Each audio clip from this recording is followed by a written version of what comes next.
Hola, mis queridos amigos de la región de Aysén y de otros lados de Chile que nos estén observando. Hoy día tengo el gran honor de contactar a un amigo y una persona que admiro mucho, que es Carlos Verdugo Serna, es filósofo, fue decano de la Facultad de Humanidades de la Universidad del Paraíso, académico por largos años, activista académico y el motivo de esta conversación hoy día, que espero que sea de varias, es cómo la filosofía nos puede orientar en estos momentos tan críticos en Chile. ¿Cómo está, don Carlos? Un gusto de verlo, mi querido amigo.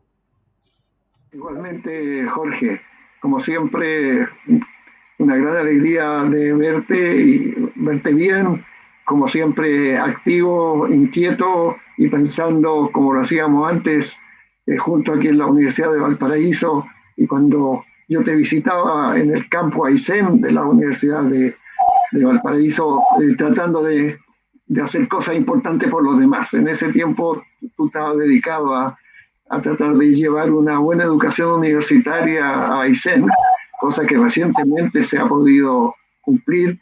Pero tú fuiste con la Universidad del Paraíso, fuiste la punta de lanza, el precursor, ¿no?, de esta preocupación tuya por los demás, en este caso por la educación de los jóvenes de Aysén.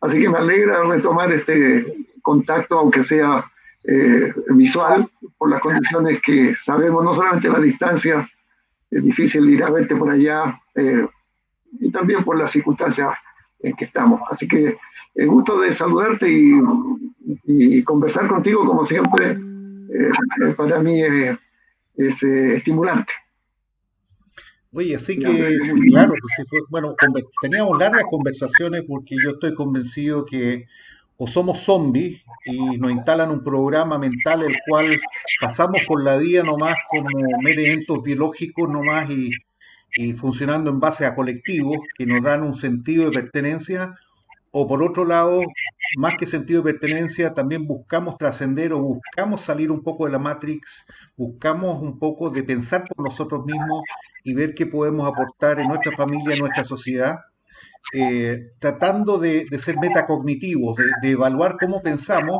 y darnos cuenta si ese pensamiento es adecuado para estos tiempos, si ese pensamiento es simplemente un programa social que está. Y yo creo que eso, conversábamos mucho de la visión sistémica, visión de la complejidad.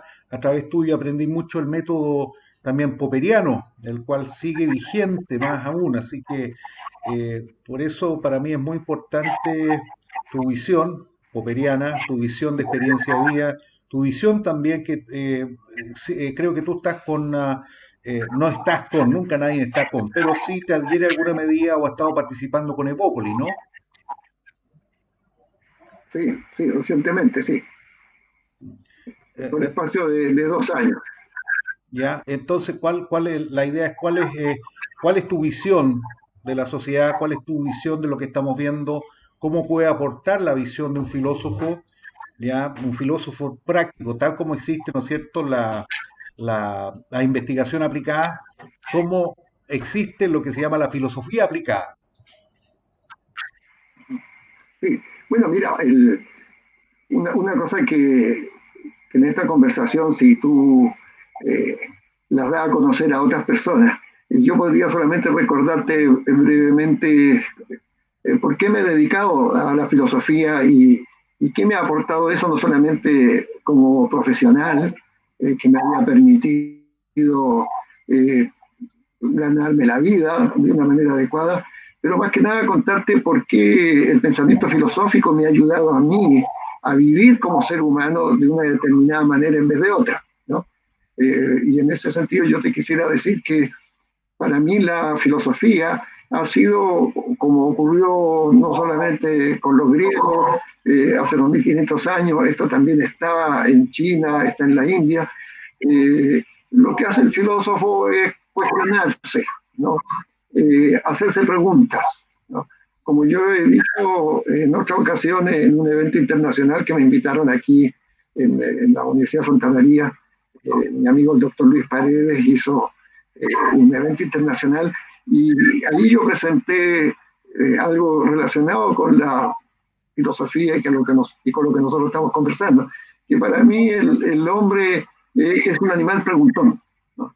El asombro, que dicen que fue la fuente de la filosofía, de los mitos, de la ciencia hace 2500 años. Si alguien dice que es el asombro puede ser mirar al cielo y sentir algo, pero el asombro importante que hace que surja la filosofía, el mito, la religión y todo lo demás, fue la capacidad de formular este asombro en un lenguaje, ¿no? Y preguntarse, ¿no? ¿Por qué las cosas son, por qué las cosas son como parecen ser? ¿Por qué hay cambio? ¿Por qué hay estabilidad? En fin, para avanzar un poco, ¿no? ¿Cuál es el sentido de estar aquí? ¿Cuál es el lugar del hombre en el universo? ¿Por qué hay orden? ¿Por qué hay a veces desorden? ¿Cómo debemos vivir la vida?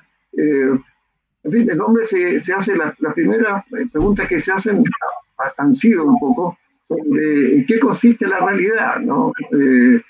Cuando miraban el cielo pensaban también qué son aquellas luces, ¿no?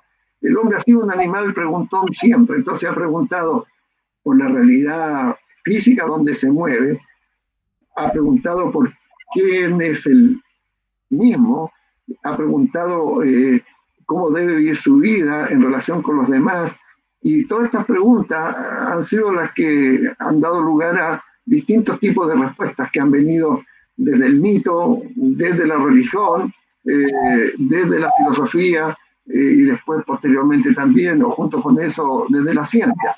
Entonces, yo me dediqué a la filosofía porque tenía muchas preguntas, después de un tiempo que había tenido muchas respuestas religiosas. En un momento determinado me parecieron un poco insuficientes e incluso dudosas, ¿no? Así que yo me dediqué a la filosofía porque, igual que tú y muchas personas a lo mejor podrán estar de acuerdo conmigo, somos el hombre es un animal preguntón, y eso se ve en los niños, ¿no? ¿Por qué mamá ocurre esto? No, si tú vas con un niño puedes decir, mamá, ¿por qué vamos a tal lugar? Y la mamá puede decir, porque vamos a ver a tu abuelita, y él podrá decir, ¿por qué tenemos que ir a la abuelita? Y uno podrá decirle a la mamá, bueno, mijito, porque ella está enferma, y podrá preguntar por qué está enferma. Y muchos niños que hacen preguntas así incomodan, hasta que la mamá, a veces un poquito aburrida de tanta pregunta, le compra al niño un chocolate o algo para parar esta pregunta que es tan propia de los seres humanos, especialmente cuando niños. Carlos, sí. Voy a tener que hacer una pausa porque no te estoy viendo bien tu imagen. Espera un segundito. Ok. Entonces, como te digo, para mí la filosofía es parte de la naturaleza de todos nosotros, que nos hacemos preguntas muy fundamentales, ¿no? Y que a veces aceptamos como respuestas algunas concepciones que pueden ser de nuevo religiosas, filosóficas o de otro tipo, que por un momento pueden satisfacer esta ansia de preguntar, pero otras veces, y es con algo que tú querías decir que quiero conectar también, a veces es muy cómodo, en vez de uno esforzarse por tratar de responder esas preguntas de la mejor manera posible y de la manera más profunda posible, se le dan como respuestas ya hechas, ¿no? Hace un tiempo atrás, cuando yo era religioso y me preguntaba qué era yo, bueno, podría ir entonces al Antiguo Testamento y encontrar en los Salmos, en algún otro lugar que te dijera que el hombre era algo más allá de los animales y un poco menor que los ángeles, ¿no? Y un tiempo en que ese tipo de respuesta me parecía adecuada. Y otro tipo de respuesta también, cómo debía yo vivir, era, bueno, de acuerdo con las normas y la ética de la religión, pero luego dándome cuenta que la religión también tenía varias interpretaciones sobre estos mismos aspectos, fueron llevando a que fuera cuestionándome y dándome cuenta que algunas de estas respuestas que se me habían dado no parecían ser las mejores o no eran tan completas para poder responder a los nuevos desafíos que tenía uno como ser humano, para qué decir, en la sociedad en que nosotros estamos, ¿no? Entonces, para mí la filosofía ha sido eso, y, y el aporte que puede hacer la filosofía desde los tiempos en que se inició hasta ahora es lo que se llama el autoconocimiento del hombre, y poder darse cuenta de lo difícil que es responder estas preguntas fundamentales. ¿Qué soy? Como decía Kant, filósofo alemán, ¿no? ¿Qué soy? ¿Qué debo esperar? ¿A qué estoy obligado? Son preguntas que todavía hasta el día de hoy no tenemos un método definitivo en que todos nos hayamos puesto de acuerdo para responderlas. Eh, y seguimos como seres humanos en este preguntarnos, ¿no? ¿Cuál es la mejor, el mejor país posible? ¿Cómo podemos construir una sociedad más justa? ¿Cuál es el lugar de la razón en las disputas políticas? ¿Cuál es el lugar de la ciencia en una sociedad y de la tecnología? ¿Cuáles son las repercusiones que puede tener la ciencia y la tecnología? Y hoy día uno podría decir, bueno, ¿cuál es el Chile que queremos? Todo este tipo de preguntas, desde el punto de vista filosófico, es que nunca hay, ni puede haber, por razones que puedo explicar, una respuesta definitiva. Siempre para cada una de estas preguntas fundamentales ha habido un coro de respuestas, ¿no? Lo que uno hace cuando se educa en el seno de una familia o después en la educación formal, es que hay un intento de que ciertas voces predominen sobre otras, en ese sentido, ciertas respuestas que predominan sobre otras, a las cuales nosotros nos ajustamos por un tiempo hasta que nos damos cuenta de nuevo que esas respuestas necesitan ser reexaminadas, ¿no? Y que todo intento de pensar que tenemos una respuesta definitiva a problemas religiosos, filosóficos, políticos, sociales, económicos, sanitarios, lo que tú quieras, lo primero que uno tiene que aprender es que no tenemos desde el punto de vista lógico ni epistemológico, desde el punto de vista del conocimiento que somos capaces de alcanzar, no podemos tener respuestas definitivas. Eh, y eso debiera darle a todos nosotros un sentimiento y una actitud profunda de humildad intelectual. Sabemos muy poco, y esto es casi la postura socrática, ¿no es cierto? De cómo surge la filosofía en Grecia, en el periodo de Platón, que es decir, parece que lo único que sé es que sé muy poco. Parece que lo único que sé es que soy ignorante, ¿no? Y en ese sentido, el oráculo de Delfos, cuando dijo que Sócrates era el hombre más sabio de Atenas, y él pensaba en qué sentido podía ser el más sabio, dándose cuenta que era más bien ignorante, fue llegar a la conclusión de que él era sabio porque si había algo que podía saber era que su ignorancia era muy grande, ¿no? Y por eso, como sabemos, en los diálogos platónicos iba preguntando a la gente que parecía saber, él hacía las preguntas, ¿no? ¿Qué es la amistad? ¿Qué es la justicia? ¿Qué es la verdad? ¿Qué es la belleza? ¿No?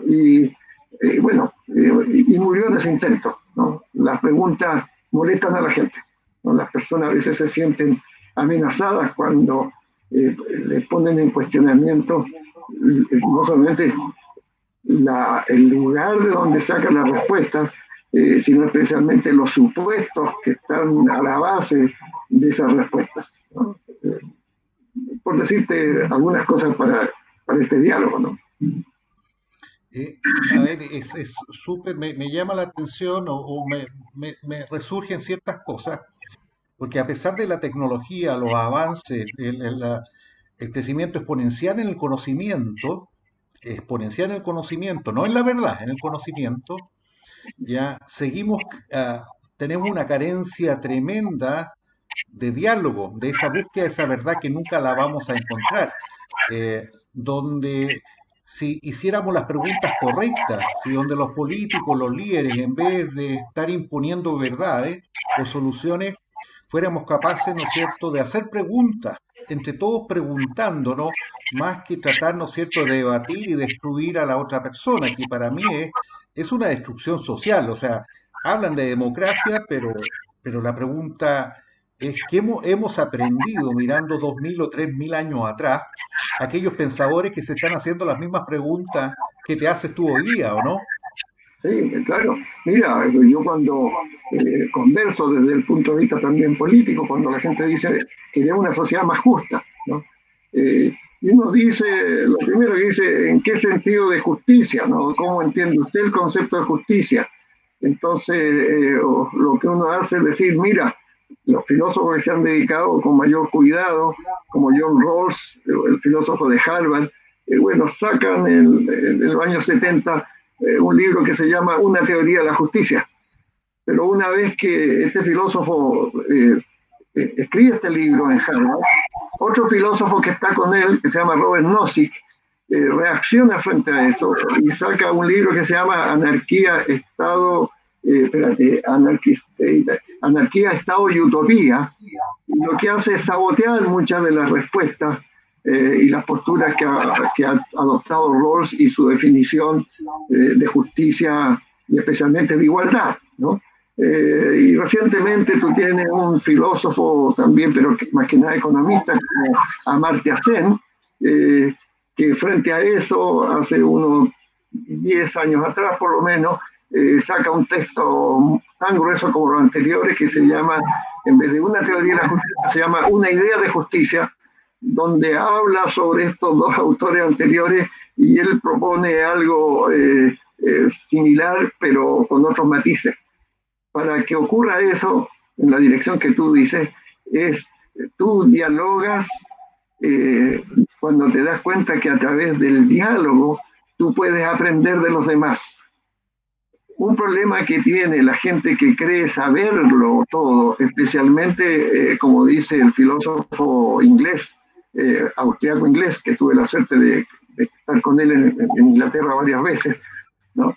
Era una de los supuestos que es más grave para el diálogo y para aprender de los demás es la tesis de que la verdad en cualquier campo, especialmente en los campos sociales, políticos, en general, es manifiesta y que el que no ve esa verdad es porque o es tonto o tiene malas intenciones o sirve a intereses nefastos, ¿no?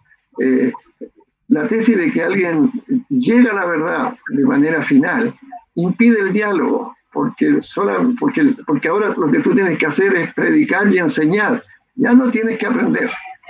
Pero cuando tú desde el punto de vista filosófico te das cuenta de que no pueden haber, eso lo podemos discutir en otro momento, respuestas finales, tú te abres al otro para que en el diálogo no trates tú de transmitir tu verdad, sino que sepas de partida de que tú y tu interlocutor no saben tanto como piensan saber y que están los dos imposibilitados de parar el diálogo, eh, a menos que crean, yo tengo la verdad, como se dice, en el bolsillo, ¿no?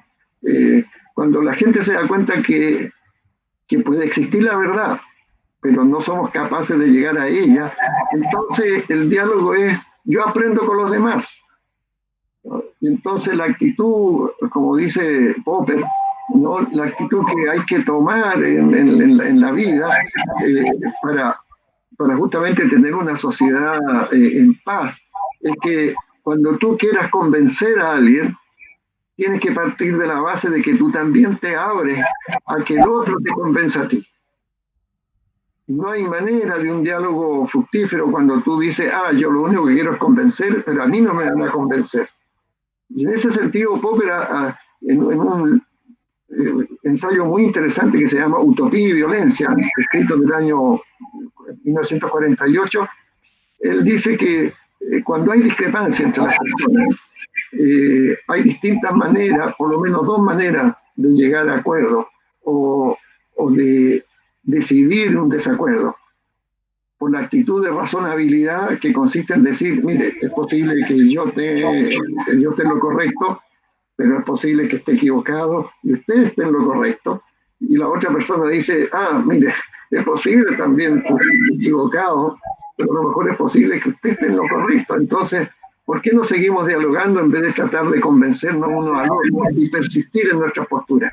Esta es la actitud de razonabilidad que dice Popper, que es la que tiene que primar en una sociedad, porque la otra manera de ponerle fin a las discrepancias es imponiendo esta visión de que yo tengo la verdad, ¿no? O imponiendo una doctrina y todo lo que viene con ella, una acción social y política a través de la violencia. Entonces, por eso en este artículo Popper habla de utopía y violencia, mostrando que el pensamiento utópico es justamente este pensamiento que piensa que alguien, un grupo pequeño, alguien iluminado, ya sabe de antemano, ¿no? Cuál es la finalidad de la sociedad en que vive, y está seguro que los métodos que él tiene son los únicos para alcanzar esa meta, y no está dispuesto a revisarlo, ¿no? Porque ¿cómo va a revisar si él ya sabe? Entonces, Popper dice, esa manera utópica, ¿no? Que puede tener buenas intenciones, yo quiero construir una sociedad ideal, lleva a la violencia cuando la persona que la propone o el grupo que lo propone no está dispuesto a admitir que a lo mejor se ha equivocado. En ese sentido, la actitud del filósofo, no solamente de Popper, de la mayor parte de los filósofos, es, mire, aceptemos que sabemos muy poco, que no estamos negando que haya verdad, solamente que no tenemos criterios para poder probar que con certeza conocemos algo. Y cuando tú tienes esa postura, te abres al diálogo, porque con el diálogo tú aprendes del otro y el otro aprende de ti.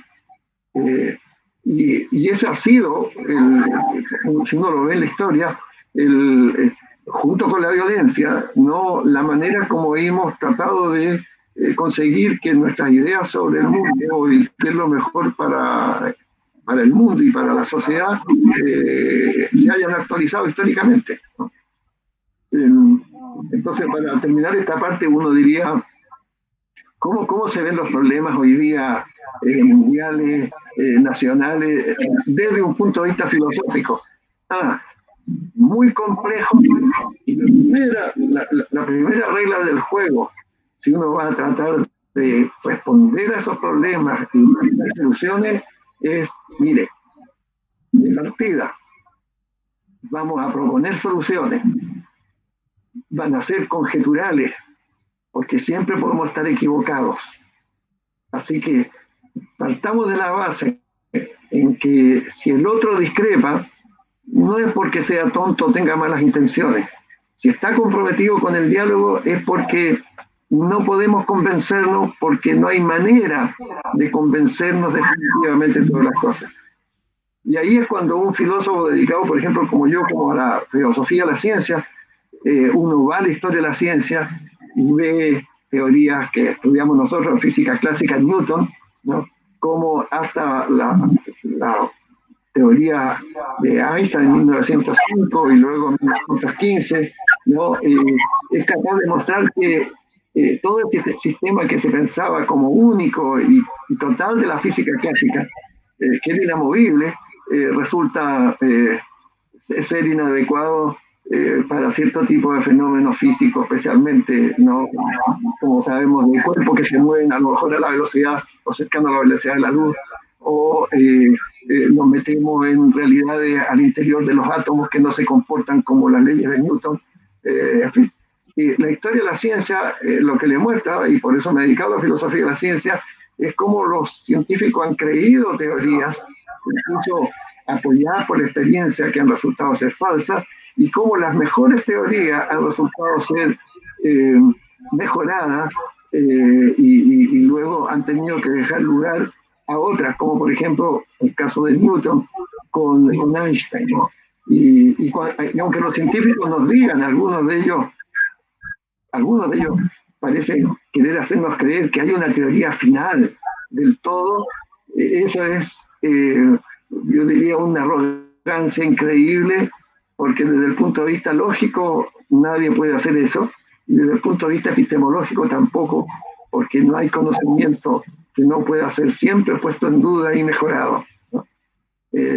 Eso me ha ayudado mucho a mí, y si uno lo traslada a la política, por ejemplo, hoy día, que enfrentamos problemas difíciles en Chile, que tenemos que repensar cuáles son las cosas que hay que mejorar. Todos debieran entrar al diálogo, especialmente los políticos, con esta humildad. Mire, no va a haber una respuesta única, vamos a tratar de encontrar alguna respuesta adecuada. Si nosotros encontramos alguna y la proponemos y la gente cree que somos adecuados, nos elegirán. Y si después se muestra que lo que hemos propuesto no es así, habrá una elección donde vendrán otros, pero los que vengan también tienen que llegar con la certeza, si es que hay alguna, de que ellos intentarán hacer las cosas muy bien, pero seguramente por las razones que he dado, no van a ser capaces. Y tendrá que haber esto que da la democracia, ¿no? La posibilidad de que a través del diálogo las personas vayan proponiendo sus ideas, pero nunca pensando que las ideas que tienen eh, son a prueba de desmentido, y menos tentarse con la tentación totalitaria de decir, no, hasta aquí nomás llegamos, esto no puede seguir así, alguien tiene que poner orden acá de una vez por todas, y nosotros somos los ordenadores. Eh, el filósofo es el primero en decir, eso no se puede hacer, y es una actitud dogmática. El dogmático no puede aprender, el dogmático cree que está en la verdad, no necesita discutir con nadie, no necesita aprender de nadie. Eso es lo peor que le puede pasar a una sociedad, y cuando se llega a ese nivel de que alguien toma esa actitud dogmática e impide el diálogo, entonces evidentemente que los métodos ahora para eliminar al dictador de cualquier, o al grupo dictatorial de cualquier color que sea, estaremos legítimamente capacitados, digamos así, para seguir defendiendo este derecho a pensar y a equivocarnos y tomar acciones para defender la democracia. La democracia no es un sistema que no tenga los medios para defenderse de cualquier intento totalitario, ¿no? Es parte de la democracia, ¿no? Defenderla usando el uso de la democracia legítima bajo ciertas condiciones. Y eso no lo digo yo, está en cualquier tratado de filosofía política clásica, ¿no? Perdona que me haya extendido, pero es como para mostrar en términos muy generales, ¿no? Y no tan técnicos, por qué las cosas. Si alguien me pregunta cómo lo ve usted como filósofo, mi respuesta desde el punto de vista de la filosofía, sepa de antemano que no hay respuestas finales, no imponga sus respuestas finales, siga conversando, no pierda la paciencia. Detrás de buenas intenciones, igual nos podemos equivocar. El dogmatismo es lo peor que puede pasarle a una pareja, a un grupo familiar, a un negocio y especialmente a un país. Así miraría yo el apoyo, o mejor, ¿qué puede aportar hoy día la filosofía al diálogo político? Esto, ¿no?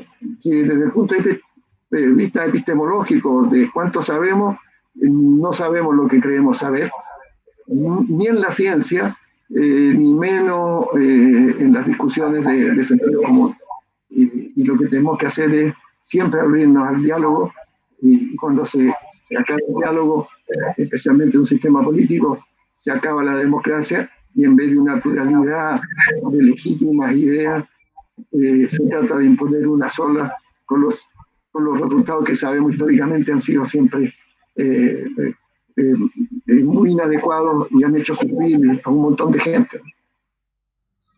En la política hay un grave desvío o sesgo es que la gente, las personas común y corriente necesita certeza.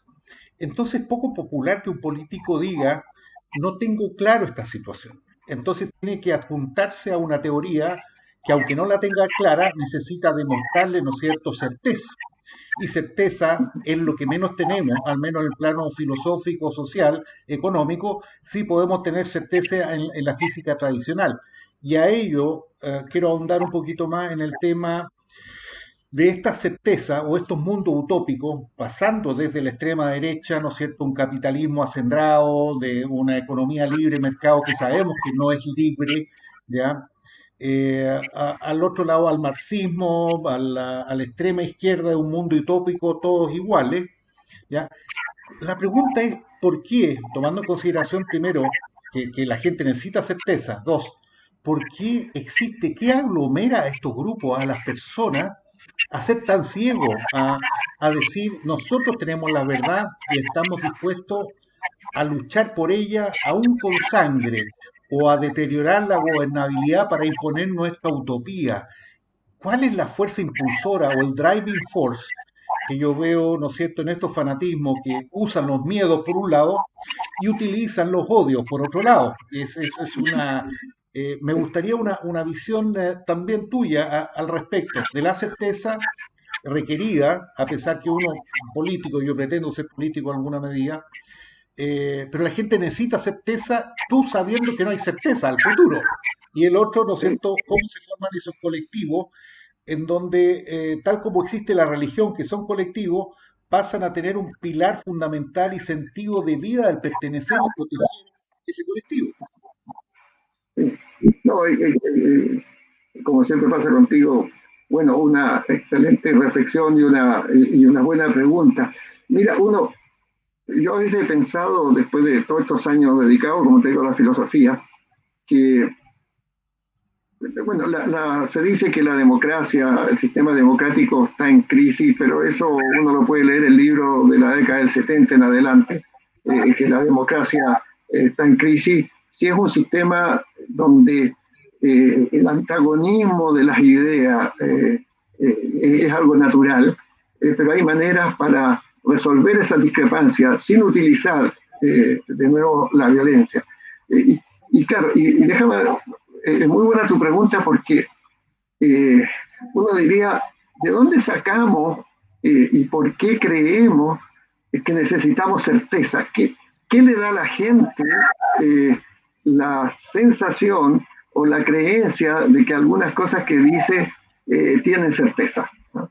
Eh, Uno podría, aquí voy a hacer también una especulación, eh, en las sociedades donde vivimos, eh, nuestros padres han sido también, se les ha inculcado eh, una cierta manera de pensar que les da como seguridad.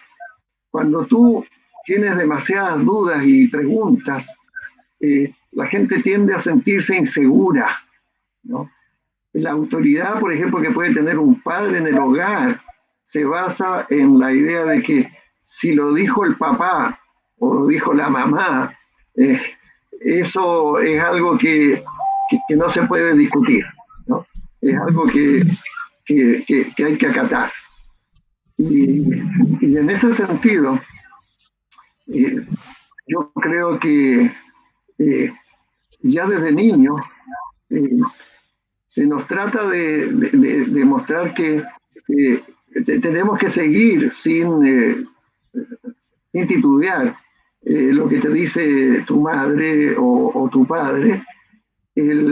Luego te das cuenta que cuando va a la educación, también escolar, en fin, desde niño, yo fui profesor primario o básico hoy día, hace muchos años atrás y lo sé, también tú empiezas a decirle a los niños, eh, les das información que parece que no se puede desmentir y que tú tienes que aceptar, especialmente cuando empiezas a enseñarles matemáticas, por ejemplo, o ciencias naturales, eh, o lo introduces tú en la ciencia.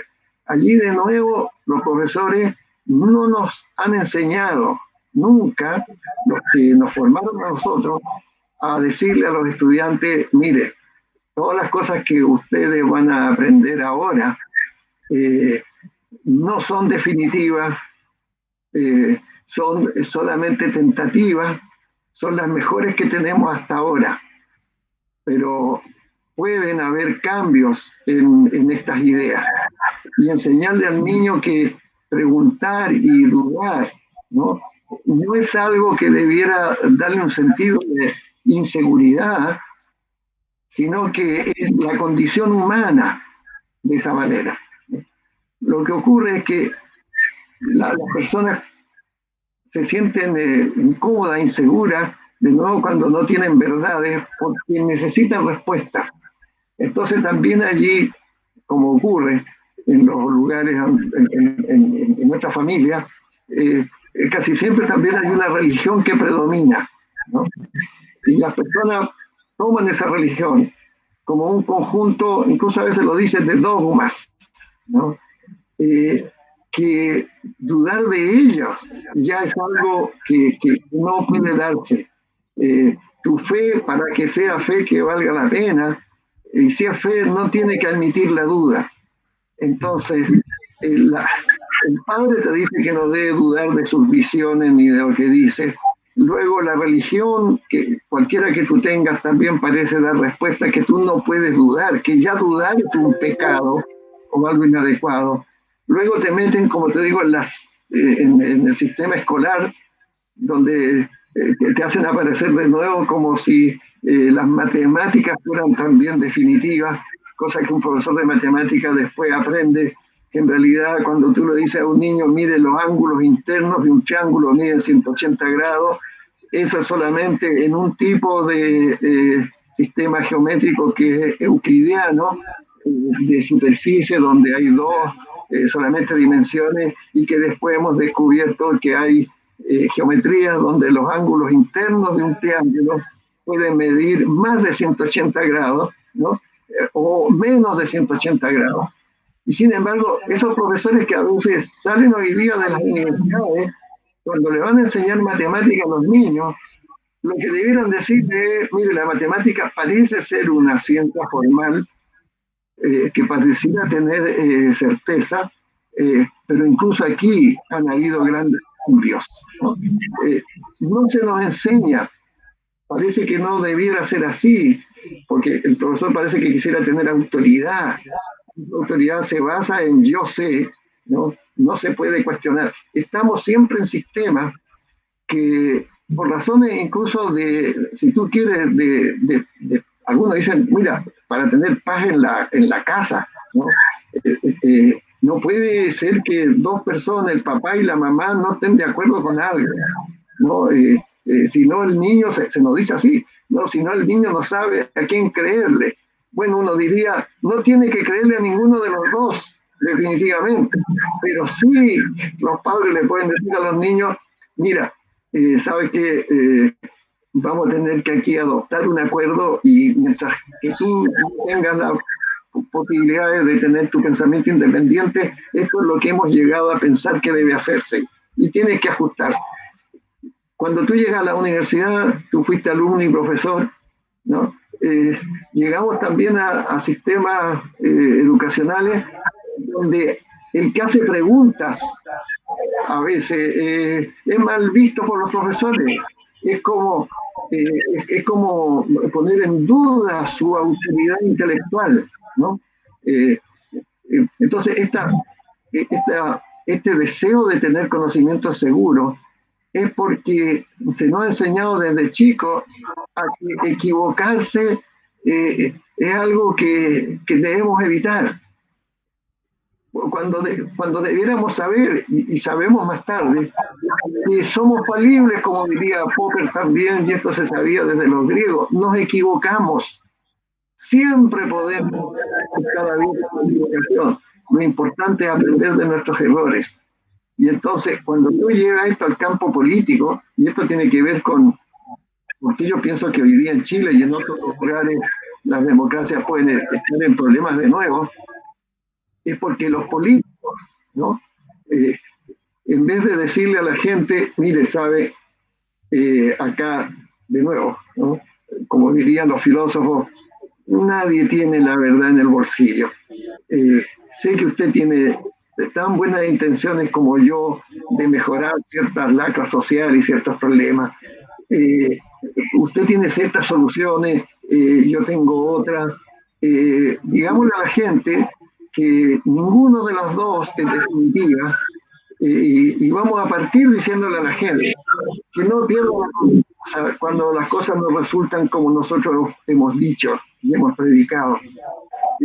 Todo esto es tentativo, y entonces denos la oportunidad, especialmente cuando no son consecuencias finales, de hacer nuestro programa, y después tendremos que aceptar que nos equivocamos y dejaremos que el otro lo haga, pero el otro tampoco puede tener certeza de que ahora sí que encontraron la respuesta, así que nos quedamos ahora, entonces ¿para qué vamos a hacer elecciones? Porque ya sabemos.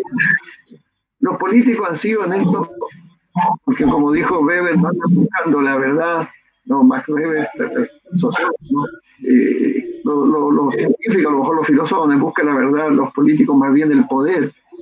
Por llegar al poder, nos cuentan cuentos, y la gente se los cree, de nuevo, yo diría, porque no aceptan esta historia socrática del hombre, que todos los intentos por responder las grandes preguntas de manera definitiva, todas se han caído, ¿no? Yo cuando converso con los estudiantes, porque yo fui religioso también, uno dice, mire, si usted acepta respuestas religiosas finales, claro, no habría problema si tuviéramos una religión, pero usted tiene muchas religiones. Los cristianos no están de acuerdo a veces en qué libros usar, para qué decir los mormones que ambicionan el libro del Mormón, ¿no? Otras religiones tienen el Corán, como el musulmán, ¿no? Otros pueden tener el Bhagavad Gita, en fin, te dice, mire, esto se resuelve apelando a ideas religiosas y a Dios. Ha mostrado que no es así. No nos hemos puesto de acuerdo ni siquiera en eso. Si hay un Dios, si son tres en uno, si hay dioses. Un budista diría, mire, no trabajamos nosotros así. La gente debería darse cuenta que todos estos intentos religiosos han llevado también a cosas muy horribles, hechas por protestantes, hechas por la Iglesia Católica, hechas por aquellos religiosos de nuevo, porque no pueden aceptar que a lo mejor su fe no es la adecuada, persiguen a los herejes, ¿no? Los queman, los matan, ¿no? Porque el hereje cuestiona certidumbres, ¿no?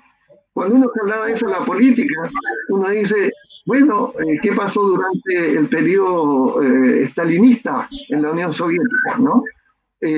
Donde hay una manera de ver las cosas que ni siquiera uno diría a lo mejor es propiamente la de Marx, pero ahí se instaura una dictadura, ¿no?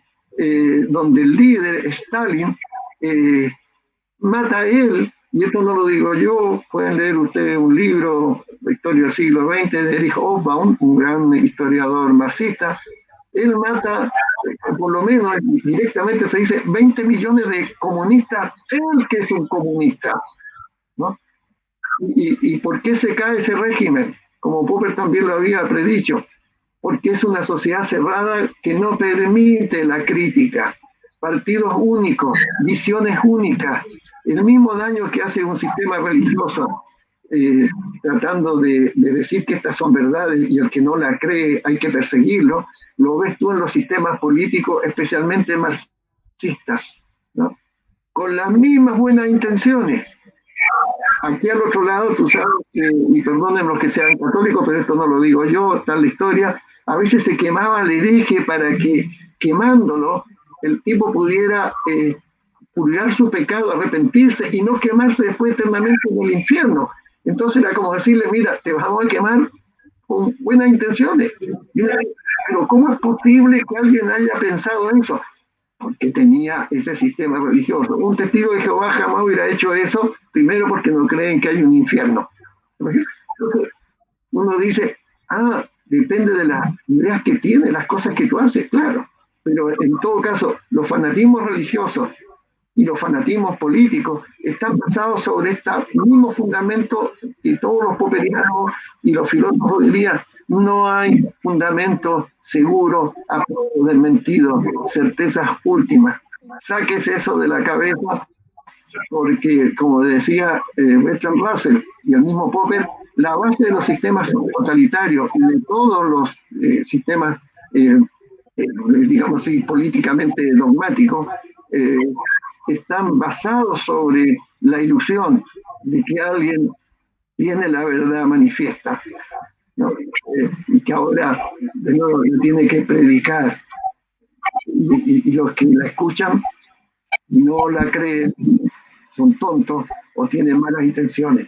Entonces, cerrar las preguntas, cerrar esta condición humana básicamente de ignorancia, más allá de que hayamos avanzado en muchos campos, cuando uno lo mete en la política y lo lleva a lo que ha pasado nosotros aquí en Chile, los políticos siguen, todos ellos, y ojalá que uno pudiera convencerlos, debieran siempre practicar la humildad intelectual. Creemos que sabemos, tenemos estas intenciones, creemos que esta es una solución, pero sabe que no tenemos teoría social, ni económica, ni de ningún tipo, ni siquiera psicológica, ni antropológica, para dar una respuesta final a estos problemas. Entonces, vamos a tratar y vamos a aprender equivocándonos. Y ojalá que la equivocación no signifique consecuencias para los seres humanos, sean consecuencias a lo mejor de tipo teórico. Yo creo que en Chile, no, como tú has dicho, a mí me gustaría, ya no creo, pero si yo pudiera ser elegido, y yo creo que a ti te pasaría lo mismo, si yo fuera elegido diputado o alcalde o lo que sea, lo primero que diría en la primera reunión, como lo hago en clases cuando era profesor, era decir, mire, ¿sabe? Llego acá con intenciones, creo tener alguna respuesta a los problemas que tenemos a nivel de alcaldicia o de la región o nacional, pero sabe que puedo estar equivocado en esto. Voy a necesitar conversar con ustedes, pero ustedes también comprométanse a conversar conmigo, de tal manera que cuando ustedes me sustituyan a mí por haberme equivocado, ustedes están abiertos a legítimamente dejar el lugar a otros cuando ustedes se equivoquen. Y tú vas y le dices a la gente lo que he dicho yo de nuevo, pero que no es, que debiera saberse ya. No hay respuesta definitiva en ningún campo. Y en esto, si tú lo permites, hay una fantástica distinción que hizo un filósofo inglés que hizo una biografía muy importante sobre Marx, pero él era un liberal, Isaías Berlin, ¿no? Que él escribió hizo la distinción entre dos tipos de libertad negativa y positiva, ¿no? Bueno, Isaías Berlin, tomando esto de otros filósofos también, pero él el primero en decir, mire, ¿sabe? Lo que hace el filósofo es hacer distinciones interesantes. Por ejemplo, que hay ciertas preguntas para las cuales nos hemos puesto de acuerdo que en general hay métodos para responderlas.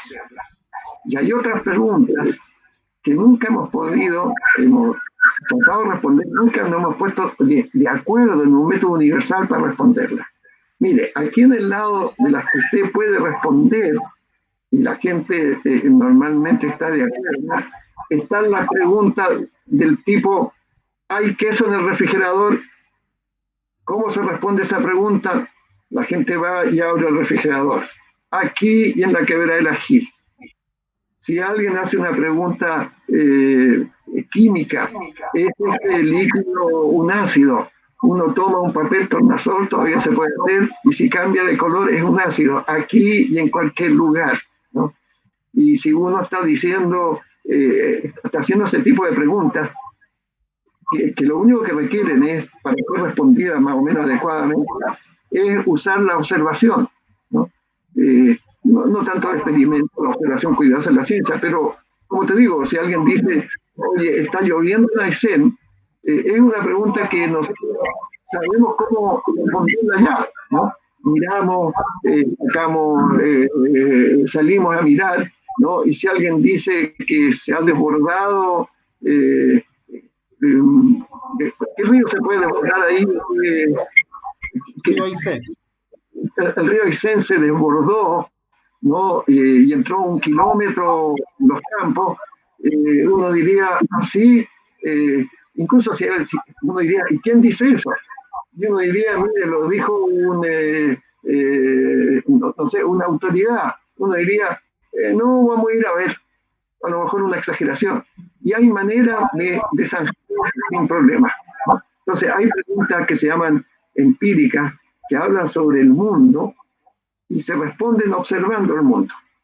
Hay otras preguntas matemáticas que sabemos cómo responder. Si alguien dice, mire, voy a pensar en el número más grande que existe, que no es así, no existe el número, pero el número más grande que usted quiera, y resulta que termina en un número par.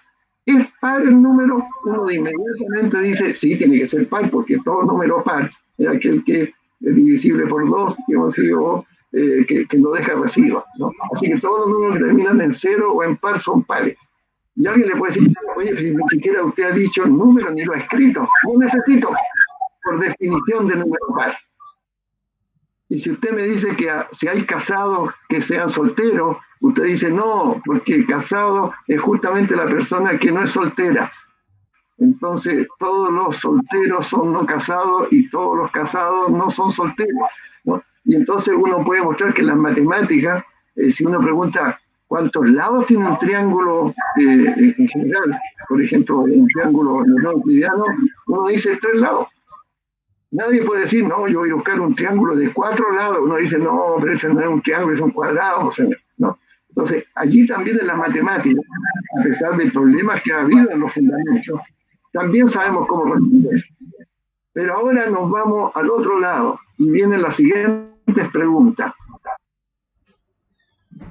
¿Qué es el hombre? ¿En qué consiste lo bueno y lo malo?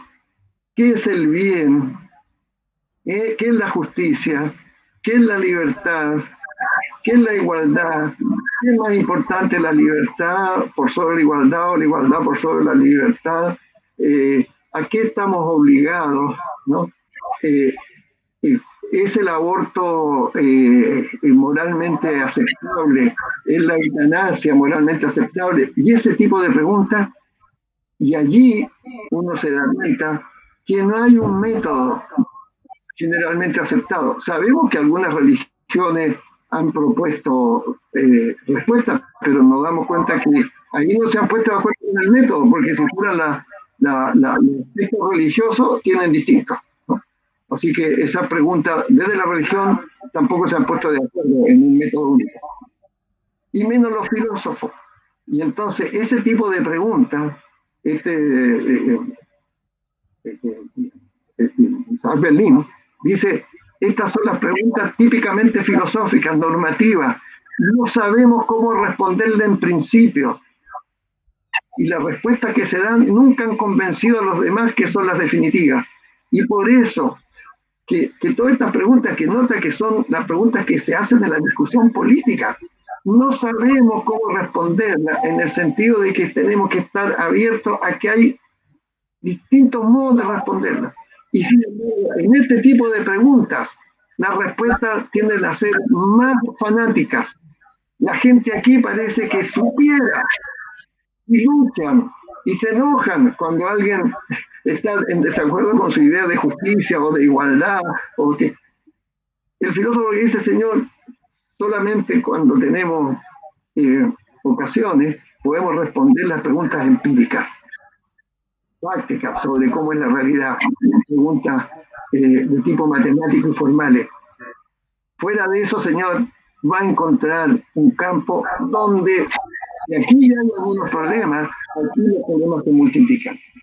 Si esto yo estoy tratando de hacerlo ahora en un programa de formación que quiero hacer en el grupo que yo ahora con el cual estoy trabajando, para que cuando haya una discusión política, la gente sepa muy bien ¿De qué se trata? Que si la pregunta es, por ejemplo, mire, hay más pobreza hoy día en Chile, extrema pobreza que hace 20 años, habrá una manera, si es que se ponen de acuerdo en qué índices van a usar y qué criterios, ¿no? Y cuando la gente se pone de acuerdo en esos criterios, se puede lograr una respuesta.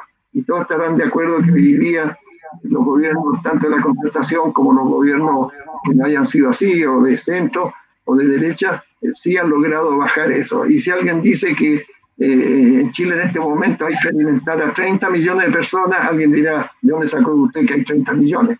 Y si alguien dice hay 30 millones, entonces tú dice, contemos los que hay, y si tú pudieras hacerlo, te darías cuenta que esa afirmación es falsa, ¿no?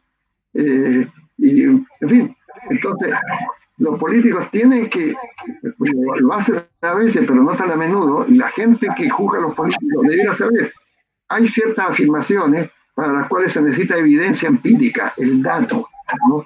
La observación, donde si hay errores todavía se pueden mejorar.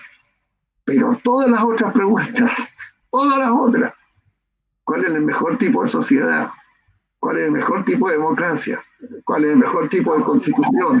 ¿Cuáles son los derechos más importantes? ¿No? ¿Cómo entendemos estos valores? Aquí siempre tiene que haber un claro, no sabemos. Y cuando el político parece decirnos que sabe, solamente lo aceptamos, perdón, el público que esté escuchando, si somos ignorantes. Solamente si no hemos pensado desde dónde planteamos las preguntas y de dónde se pueden responder las preguntas. Si esto pudiéramos, yo no he sido invitado, me gustaría un programa de estos nacionales para ir a hablar allá y decirle a las personas, oiga, se esperan un poquito, hagamos algunas distinciones. Cuando usted dice eso, voy a usar la batería filosófica, dígame claramente cómo usa usted ciertas palabras, dígame exactamente qué es lo que usted está afirmando. Segundo, dígame cómo sabe usted que es así, cuál es la evidencia que usa. Y la tercera, más dura, ¿qué tendría que pasar, señor, para que usted aceptara que está equivocado? Un programa para discutir esto con la gente, pero como medida metodológica. Usted está haciendo afirmaciones empíricas, veamos cómo se resuelve. Datos, estudio y todo. Pero en otro tipo de respuestas, como te digo, normativas, que son las preguntas filosóficas, ahí uno diría de antemano, mire, vamos a darnos algunos argumentos, ninguno de ellos va a ser un argumento knockout, el otro no puede responder porque le vamos a cuestionar a lo mejor la lógica, a lo mejor el argumento es deductivo, pero no es válido. Así que si las premisas son verdaderas, la conclusión todavía puede ser falsa, o si usted está argumentando inductivamente, nunca usted puede llegar a conclusiones generales sobre bases parciales. Y entonces yo después de eso le diría, discutamos, pues a esta hora se improvisa, no sé, en los distintos programas que hay donde a mí me abisman los políticos que parecen saberlo todo. Siempre parecen saberlo todo. Y como tú dices, ¿cuándo va a ser el día donde alguien diga, sabe, tienes toda la razón? Sí, sí, sí. Mira, eres de otro partido, pero tienes toda la razón. Ese dato que tú me diste, yo lo voy a ver, ¿qué te parece? Y la próxima vez vemos esto. Es posible que tú tengas la razón. Cuando la política se mete aquí para vencer de cualquier manera, la sociedad está en peligro y la sociedad sufre, porque son vendedores de ilusiones lógicas, epistemológicas y filosóficas. Sean, por favor, socráticos. Cuando no se es socrático, se caen en todo tipo de expectativas y de certezas que no pueden haber por razones de nuestro equipamiento biológico y de nuestras herramientas teóricas como la lógica que manejamos, ¿no?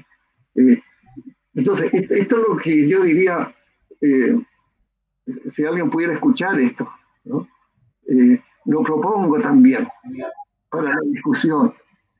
Si alguien piensa que yo estoy equivocado, lo doy por sentado, pero que me diga entonces si esta distinción de estas preguntas les parece adecuada. Si sí, ¿por qué sí? Y si no, ¿por qué no? ¿Y qué propone? Y lo discutimos. Pero los filósofos no tenemos respuesta a los problemas. Tenemos preguntas, porque como dice este mismo Isaías Berlín, si no nos cuestionamos, si las personas individualmente no se cuestionan los miembros de una familia, los miembros de un partido político, una sociedad, la sociedad se anquilosa y muchas de las ideas que tenían anteriores doctrinas y creencias pueden estar equivocadas y hay que cambiarlas. Entonces, uno dice, pero necesitamos una estabilidad, sí, provisoria, porque la gente dice también, entonces vamos a estar dudando siempre. Sí, siempre en principio, pero no siempre de tal manera que usted no se atreva a proponer algunas soluciones, siempre abierta a la crítica para mejorarla. ¿Por qué la sociedad, amigo mío, no se comporta así? No entiendo. Pero a veces cuando hablo con algunas personas, yo también, como te digo, fui religioso, yo creo que mucha gente que se ha hecho estas preguntas grandes, a veces por comodidad, eh, eh, preguntan, ¿qué me la puede responder? Entonces, esta religión, este partido, este grupo. ¿Sabe por qué? Porque a lo mejor yo no tengo mucho tiempo para pensar, entonces deme ya como respuestas, ¿no? Bueno, si la educación nos sirviera para algo, sería justamente para darnos cuenta que está bien tener creencias. Tenemos problemas cuando pensamos que las tenemos con certeza, y eso lo muestra la ciencia, no yo. ¿No? Y que tenemos que responder, como diría Popper, por conjeturas y refutaciones. Usted tiene un problema, propone una solución tentativa, y ahora como usted sabe que puede ser adecuada o no, errónea o correcta, usted tiene que criticarla, tiene que examinarla, y examínelos con otros porque es difícil uno mismo ser juez de lo que uno cree. Y si encuentra que no es no es la respuesta adecuada, vuelve a tratar y vuelve al mismo ciclo. ¿No? Problema, conjetura, crítica para ver si la conjetura o la solución tentativa resuelve el problema y si no, buscar otra. ¿Cuándo termina esto? Nunca. Eso es lo primero. Nunca. Tú solucionas un problema y luego, aunque acepte una solución tentativa como adecuada, te das cuenta que después puede que no sea tan adecuada ni tan amplia para otros problemas. Así que uno pasa de problema a problemas. Y la manera de resolverlo es ensayo y error. Esto es el método de ensayo y error hasta de los animales. Ensayo y si hay un error, rectifico y vuelvo a ensayar. ¿No? Y uno dice, ¿hasta cuándo? No hay hasta cuándo. Hasta que encuentre una respuesta por un tiempo. Porque si usted ahora dice, no, ahora sí, pierde el juego. No va a poder darse cuenta que si cambia su ambiente, si cambia el ambiente natural, las respuestas y teóricas también, las respuestas que usted creía que respondían a los problemas, al final no las responden. ¿No? Me gustaría que un día me invitaran a la tele, yo sé que no lo van a hacer. Una vez me invitaron y al final era un programa local y el tipo me dijo, yo hablé ahí sobre algunos problemas morales. Y el tipo me dijo, ¿sabe qué, profesor? No sé ahora qué pensar. Después de escucharlo a usted, tengo una confusión y tantas preguntas. Le dije yo, entonces he hecho algo que valga la pena. ¿De dónde sacó usted que yo podía darle solución a estas cosas? ¿Y de dónde sacó usted que usted no podía seguir cuestionándose? Y allí, fíjate, me dijeron, no, profesor, es que si usted viniera con esa, ¿qué se sostiene entonces? Buena pregunta. ¿Qué se sostiene? ¿Qué se sostiene de las cosas que creemos? ¿No? Entonces, la certeza es un ideal inadecuado, lo que no significa que nosotros los popperianos seamos relativistas, que digamos no hay verdades. sí pueden haber verdades, pero no sabemos cómo responderla en un momento determinado, ¿no? Para dar un ejemplo, y con esto termino. Por ejemplo, si tú y yo decimos eh, que, que, tu mamá, ¿no? Acaba de pasar del dormitorio a la cocina y los dos lo afirmamos, sabemos que eso va a ser verdadero o falso si tu mamá efectivamente cruzó, si nosotros decimos hace un minuto ella cruzó del dormitorio a la cocina, eso será verdadero o falso. Nosotros en este momento no podemos determinar la verdad o falsedad de eso. Pero eso no significa que no sea verdadero que o cruzó o no cruzó. Y la gente tiene que entender eso, que tú no eliminas las verdades, solamente que en un momento determinado no tienes la capacidad para determinar la verdad. Pero que es verdad que a la venta, a la tu mamá cruzó, eso es verdad, independiente de que nosotros no podamos determinarlo. Pero si alguien dice, entonces no es verdadero ni falso, diría, no, o cruzó o no cruzó. Lo que nosotros hemos dicho, no podemos en este momento determinar su verdad, pero la verdad no depende de esto que estamos hablando, sino que si cruzó o no cruzó. Entonces, no hay equivocarse. El no tener certeza solamente significa no tenemos criterios definitivos para responder algunas preguntas. Porque incluso si alguien dijera, mira, voy a usar la cámara para ver si tu mamá cruzó o no, alguien podría decir, mira, ¿sabes qué? Te hicimos una broma porque alguien se disfrazó como tu mamá, no era tu mamá, ¿no? O, no, mira, ¿sabes qué? Trucamos la cámara, ¿no? Y uno dice, bueno, ¿cuándo puedo estar realmente seguro?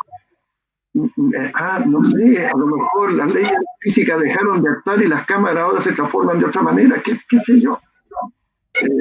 Entonces, no equivocarse, pueden haber verdades, especialmente en el campo empírico y algunas verdades en la lógica y en las matemáticas, y a lo mejor es posible que haya algunas verdades también en este otro campo. El problema es que aquí no tenemos de nuevo medios para responderlas y menos para tener certeza. No sé si eso te satisface como una buena manera de entender también la filosofía y lo que significa ser un filósofo. Yo soy filósofo, he vivido la filosofía, pero mi vida es así. Mira, al contrario, lo último que hablaba me estaba acordando de la incerteza del gato Schrödinger, si el gato estaba vivo o muerto tras haber, ¿no es cierto?, recibido o no una radiación. O sea, lo que te habla la filosofía cuántica, que para mí es algo que yo amo y adoro y eso me permite tener esa ambigüedad. O sea, yo vivo mentalmente en ambigüedad, lo que me permite alguna medida no estar más cercano a la verdad, pero tener soluciones que sean contemporáneas. En lo que yo interpreto que no existen verdades en política, en la sociedad, pero existen sí soluciones contemporáneas que van cambiando y Exacto. rotando, ¿ya? Y a mí me ha agradado mucho, mi querido maestro, la conversación. Yo creo que ya estamos en televisión, llámalo, ya, porque la gente que quiere estas verdades, ojo, sin ser verdades, el que quiere, digamos, expandir su mente, sincrónicamente van a llegar la información. Así que yo creo que ya es la partida que salga ese conocimiento, tantos años y experiencia como académico, como ser humano, como ex religioso, y te diría más espiritual, porque la religión no hay que mezclarla con lo espiritual. Lo espiritual es experiencia totalmente personal frente a la creación. Entonces yo te agradezco mucho porque de acá hay muchas deducciones que se pueden sacar, se puede aprender mucho por parte de los políticos. Es decir, no tenemos la verdad, podemos consensuar, podemos hacer un protocolo de qué cosas podemos acordar y qué no, y que la diversidad en libertad es lo más creativo que pueda existir, ¿no es cierto?, en el crecimiento de una sociedad propiamente tal. Pero el adjuntarnos a una verdad política, ideológica, es lo más desastroso también, pues es lo que está ocurriendo hoy día, que yo creo que es una gran oportunidad esta constituyente. Yo por eso estoy a favor de la constituyente, porque vamos a comprobar la madurez de Chile, vamos a comprobar el nivel, ¿ya? O si no, vamos a tener que repetir de curso, no como sociedad. Entonces, hay muchas cosas que quisiera más adelante, de acuerdo a tu tiempo disponible, porque quiero hablar justamente cuál existen métodos para poder llegar a consensos diversos. Por ejemplo, yo tengo uno que es la visión sistémica y pensamiento sistémico. No es que sea una verdad, sino que es un método para exponer las verdades colectivas y poder conversar.